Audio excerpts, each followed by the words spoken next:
coming, but they were stopped. What do you have to say about that? Well, I don't know about the court order. If there is any matter that is happening at the gate, it is being commanded by the police force. So I'm not privy to the information. Whether they had the court order or not, do you think it was proper for them to come to the premises? I don't know if you can serve anything to Parliament. If it's a court process, you can't serve it in Parliament. But anyway, I am here to get more information. Pick me up when I have sufficient information. What do you expect during the afternoon session? Of course, Parliament is... The afternoon session, we are going to vote. Those who are eligible to vote, and I'm not. And then from there on, we go to counting, and that's all. Then the results will be pronounced. Yes. And if the sufficient numbers are raised, and I am sure they will be raised, you can be sure all will be okay. Thank you very much. Yeah, and maybe the temperature will go down hereafter. Thank you very much for sharing us. That is General Henry Tumukunde. He's an ex-official member. That's why he's saying he's not eligible to vote, because the ex-official members do not vote here in Parliament. It is only those elected members that are eligible to cast their vote. But also, let me talk briefly to another honorable member here, just to share with us his views. He's an NRA member. Honorable, good afternoon. Good afternoon to you, sir. How has been the morning session so far? It's been smooth, and members were submitting their responses from their people. However, I've noted that very many of us have been locked out. Because that was going to be my next question, that your number as members of Parliament is so high and each is being given 3 minutes. Do you think, have you managed yourself to give your opinion or to make your opinion on the floor? Actually, the issue of 3 minutes wouldn't have a problem, because you can summarize yourself in those minutes.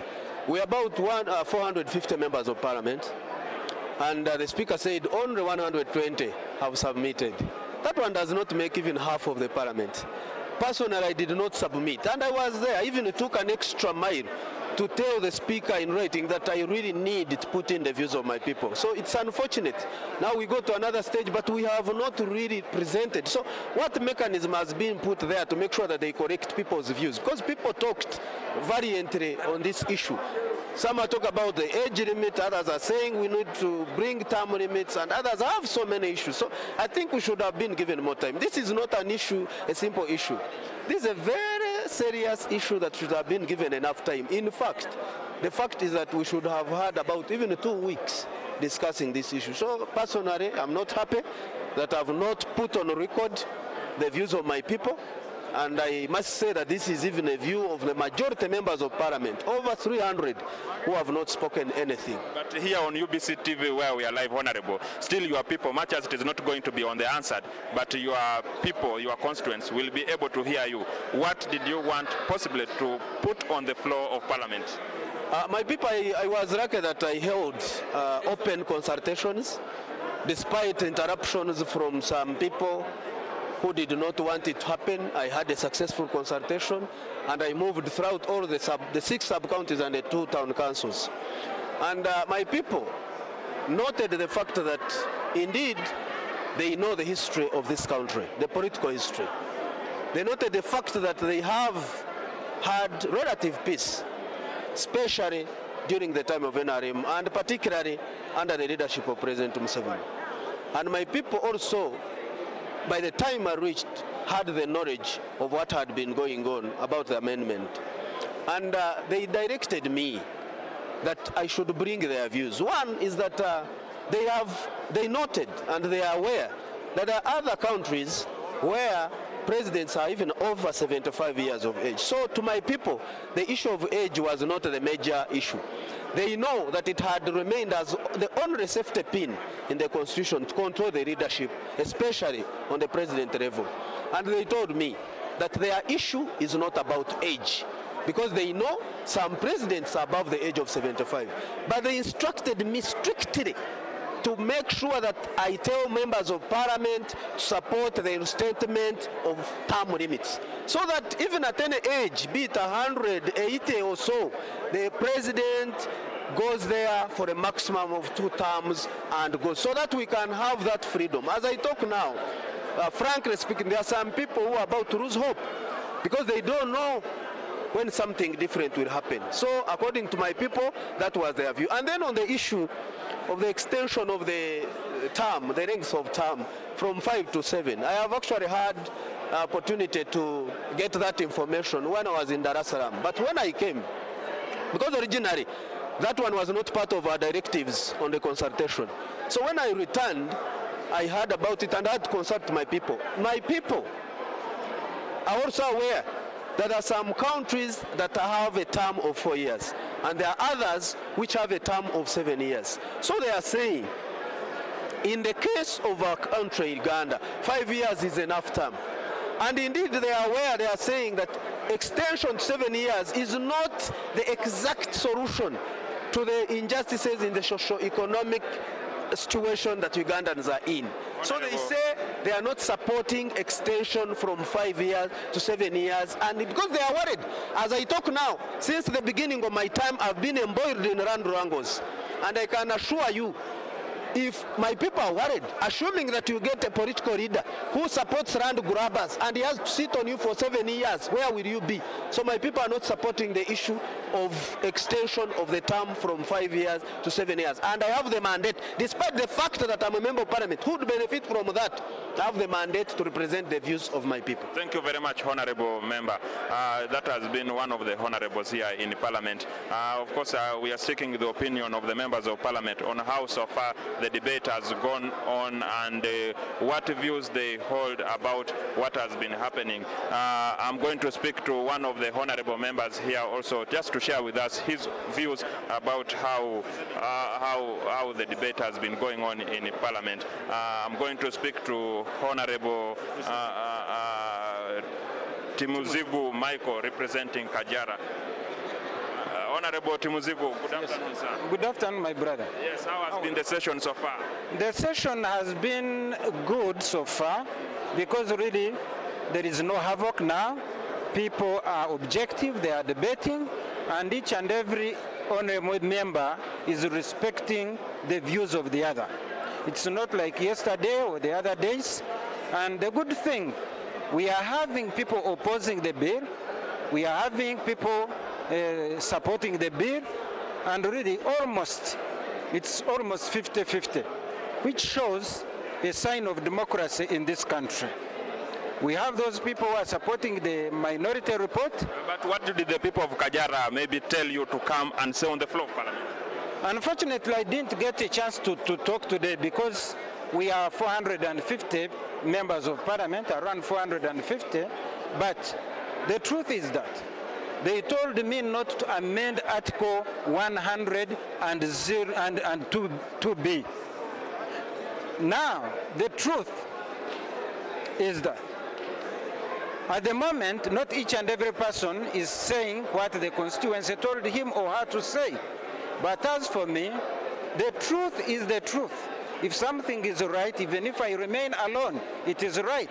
My people told me to say no to the bill, and I'm going to say no to the amendment of that Article 102B. Thank you very much, Honorable, for sharing with us. That has been Honorable Michael from Kajaro talking to us about his constituency, where he says that the people have said no. But briefly, let me talk to Chris Obore. Chris Obore, good afternoon. Start with Honorable. Yes, but yes, we're on air, Chris Obore. But just a few moments ago, we saw a fracas, of course, outside Parliament. Have you tried to find out what was the problem? Yeah, we have tried to find out. I walked up to the gate. I found two honorable members of Parliament, Honorable Hon Beatrice Atim Anywar and Honorable Wilfred Nwagaba. And I asked the police what was happening. According to the police, they say the suspended members of Parliament were coming in to brought some court documents to be served to either the Speaker or to Parliament. I'm not very sure. But then they said they were not allowed in. But the two members, Beatrice Atim Anewar and Wilfred Nwagaba, are not suspended. So I think they got the documents, they wanted to come and serve to Parliament. They said that they advised them, since the Speaker was still working, they would call the PPS to the Speaker to come and receive the documents, and they said the members did not accept that. So the security alleged that they did not want a breach of what was going on, so that's how they stopped the members of Parliament. But the Speaker was not aware of what is happening. And even as of now, the security, we are going to demand the security explain to the Speaker what has transpired. Because as Parliament, we also need to know where are these members. They are not suspended members of Parliament. And if an action has to be taken for members of Parliament, the Speaker needs to know. But she was busy working and didn't know what was happening outside. Which still means after the Speaker is established, these members will still be able to come in. The Speaker will make a decision. She's the one in charge of the safety of members of Parliament. Yeah. Thank you very much, Chris Obore. He's the Director Communications here at Parliament. Yes, Honorable Centenary, good afternoon. Good afternoon, how are you? How has been the session so far today? I think things are moving smoothly. So far so good. Everything in systems go. We are expressing our views, although with the limitations of time, because of the numbers in Parliament which do not permit everyone to exhaustively debate. Yesterday it was 4 minutes, today it has been reduced to 3 minutes. Except the scuffle outside Parliament, where our colleagues were bringing in a court injunction and have been blocked and taken to an unknown destination. Otherwise, so far so good. So, Honorable, but was it the right way to do it? We have been talking to the Deputy Attorney General a few moments ago, and he was saying that that's not how they were supposed to do it, to serve the court orders. They were supposed to take to his chambers. Well, it depends on the urgency of the matter. A person can be served anytime. Right now, the process that that court order seeks to address is going on. So, to wait to serve to the Speaker's chambers is bureaucratic red tape, is to deny yourself justice. You know it very well that justice delayed is justice denied. So, as long as the person who is supposed to be served is available, the law does not describe where you should serve from. Honorable, could you be knowing contents of, since you have said that the process was ongoing, maybe if we can know what were the contents of this court order, what was it seeking to do? Well, there are some members of Parliament who were suspended when the Speaker had already adjourned the House, and they were trying to seek redress for their rights, because right now Parliament is likely to go into voting process.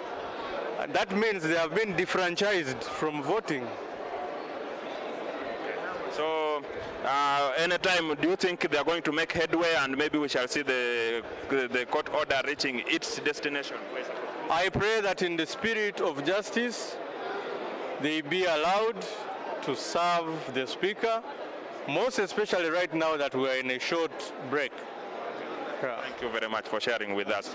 Yes, Honorable Beatrice Anywar, I have not had you, have you got the opportunity to give your opinion? I have not caught the eye of the Speaker.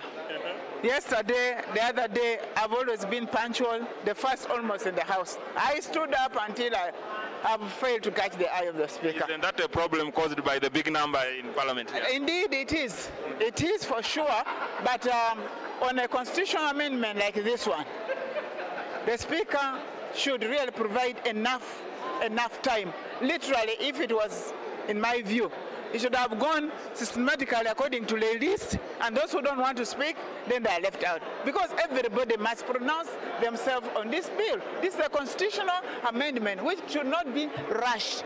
And for me not to speak, I will feel very much offended. And the people of Kitgum municipality would want to see me talk. And my stand is that when we were taken to go and consult, there was only one clause of this bill, and it was talking about lifting the age limit of a presidential candidate.